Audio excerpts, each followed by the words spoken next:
نظم نمبر 6، دلوں میں روشنی کرو۔ 8ویں جماعت اردو بال بھارتی کی نظم ہے۔ آج ہم اس کے سوال و جواب دیکھنے جا رہے ہیں، جس میں نمبر 1 ہے، نظم کا بغور مطالعہ کر کے ذیل کی سرگرمیاں مکمل کیجیے۔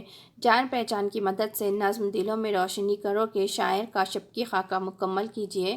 شاعر کا نام، تخلص، پیدائش، انتقال اور شعری مجموعے۔ جوابات دیکھیے یہاں۔ شاعر کا نام ہے محمد یونس بیگ، تخلص ہے یونس، پیدائش سن 1926 اور انتقال سن 1983۔ شعری مجموعے شعلہ افکار اور زخم احساس۔ اگلا سوال ہے، ایک جملے میں جواب لکھیے، جس میں ہے نمبر 1، شاعر جور و جفا کی کلائیوں کو تھام لینے کا مشورہ کیوں دے رہا ہے؟ جواب دیکھیے یہاں نمبر 1 کا، ہماری وفا اور دشمن کی جفا کی حد ختم ہو گئی ہے، اسی لیے شاعر جور و جفا کی کلائیوں کو تھام لینے کا مشورہ دے رہا ہے۔ سوال نمبر 2 ہے، آج میرے تمہارے شہر کا کیا حال ہے؟ جواب، آج میرے اور تمہارے شہر کی فضا میں انتشار ہے اور ہر طرف غبار ہی غبار ہے، یعنی بد نظمی ہے۔ سوال نمبر 3 ہے، شاعر کن لفظوں میں یقین دلا رہا ہے کہ نوجوان ہی تبدیلی لا سکتے ہیں؟ سوال نمبر 3 کا جواب ہے، شاعر یہ کہہ کر یقین دلا رہا ہے کہ نوجوان جہان زیست کے امام ہیں، اسی لیے وہی تبدیلی لا سکتے ہیں۔ سوال نمبر 4 ہے، شاعر نے رزم گاہ خیر و شر کسے کہا ہے؟ جواب، شاعر نے رزم گاہ خیر و شر دنیا کو کہا ہے۔ سوال نمبر 5 ہے، شاعر نظم میں کس کس سے انتقام لینے کا مشورہ دے رہا ہے؟ جواب، شاعر نظم میں ہوش گزیدہ شام سے انتقام لینے کا حکم دیتا ہے۔ اگلا سوال ہے، مختصر جواب لکھیے، جس میں ہے نمبر 1، پہلے بند میں شاعر ماضی کے کن باتوں کا تذکرہ کر رہا ہے؟ جواب، پہلے بند میں شاعر نے ماضی کے مشکلات کا تذکرہ کیا ہے۔ شاعر کہتا ہے کہ ہم بار بار دھوکہ کھا چکے ہیں، بہت ساری مشکلات کا سامنا کر چکے ہیں، بہت دکھ سہے ہیں، غموں سے سمجھوتہ کیا ہے، نا امیدی کا شکار ہوئے ہیں، مگر اب مزید ظلم و ستم برداشت نہیں کریں گے۔ شاعر کہتا ہے کہ آگے بڑھو اور ظلم کرنے والی کلائیوں کو روک دو۔ اگلا سوال ہے، سوال نمبر 2، دوسرے بند میں شاعر نے زمانے کی عکاسی کس طرح کی ہے؟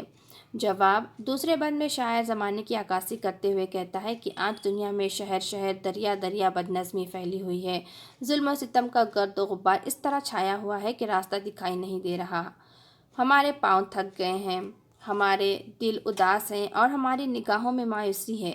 اس کے بعد شاعر مایوس دلوں میں امید جگاتے ہوئے کہتا ہے کہ مایوس نہ ہو، خوف نہ کھاؤ اور ہمت نہ ہارو، کیونکہ تم ہی زمانے کو بدل سکتے ہو، بس قدم بڑھانے کی دیر ہے۔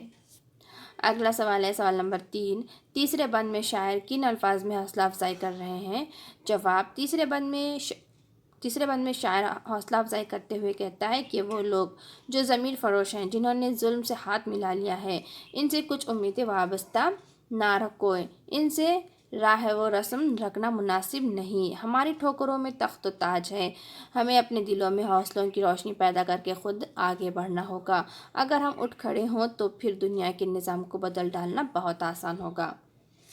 اگلا سوال ہے، سوال نمبر، مفصل جواب لکھیے، جس میں ہے نمبر 1، نظم کا پیغام اپنے لفظوں میں لکھیے۔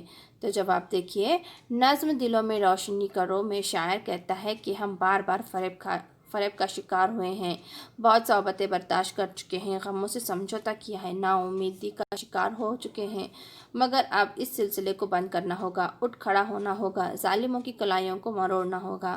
آج ہر شہر میں بد نظمی ہے، ہر طرف ظلم کا اندھیرا پھیلا ہوا ہے، اسی لیے مایوسی کا دامن چھوڑ کر ہمیں اپنے دل سے خوف و ہراس نکال کر آگے قدم بڑھانا ہے۔ کچھ لوگ ضرور ایسے ہیں جنہوں نے اپنا ضمیر بیچ دیا ہے، ظلم سے ہاتھ ملا لیا ہے، مگر ہمیں ان سے کسی قسم کا اثر قبول نہیں کرنا ہے۔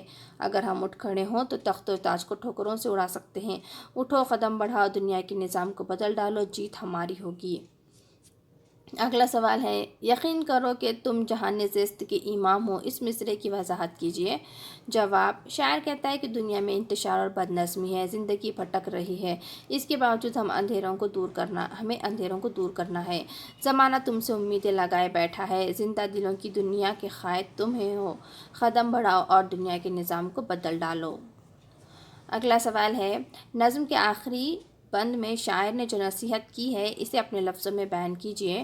جواب، نظم کے آخری بند میں شاعر کہتا ہے کہ وہ لوگ جنہوں نے اپنا ضمیر کا سودا کر لیا ہے، ظلم سے جا ملے، ان سے کوئی بھی توقع رکھنا بیکار ہے، ایسے لوگوں سے کوئی امید نہ رکھو۔ شاعر نصیحت کرتا ہے کہ ہمت سے قدم بڑھاؤ اور دنیا کے نظام کو بدل ڈالو۔ اگلا سوال ہے حوض قصیدہ شام سے سحر کا انتخاب لو، اس مصرعے کی ثانی وضاحت کیجیے۔ جواب، شاعر نے اس مصرعے میں بڑی خوبصورتی کے ساتھ ایک پیغام دیا ہے۔ شاعر کہتا ہے کہ ہر طرف جو برائی کی تیرگی پھیلتی جا رہی ہے اسے روکنا ہوگا۔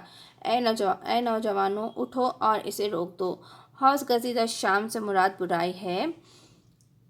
تم برائی سے انتقام لو، یعنی برائی کے اندھیرے کو ختم کر دو۔ درج ذیل الفاظ کے قافیے تلاش کر کے لکھیے۔ اگلا سوال ہے اس میں دیکھیے نمبر 1 اداس، دہر، انتشار، حراس، ضمیر۔ یہاں جوابات دیکھیے، اداس یاس، دہر شہر، انتشار غبار، حراس یاس، ضمیر خمیر۔ اگلا سوال ہے نظم سے ہم معنی الفاظ تلاش کر کے لکھیے۔ جواب، غم الم، جفا جور۔ اگلا سوال ہے نظم سے متضاد الفاظ تلاش کر کے لکھیے۔ جواب، خیر شر، شام سحر۔ اگلا سوال ہے دیے ہوئے الفاظ کو حرف تہجی کی ترتیب سے لکھیے۔ علم، آزما، اب، آگ، اداس، انتشار اور آرزو۔ تو جوابات دیکھیے، آرزو، آزما، آگ، اب، اداس، علم، انتشار۔ تو آج ہم نے یہاں نظم دلوں میں روشنی کرو اس نظم کے سوال و جواب مکمل ہوئے۔ ہم اپنے آنے والے ویڈیو میں اپنے اگلے نظم کے سوال و جواب دیکھیں گے، تو ہمارے چینل کو سبسکرائب کریں اور ویڈیو کو شیئر اور لائک کریں۔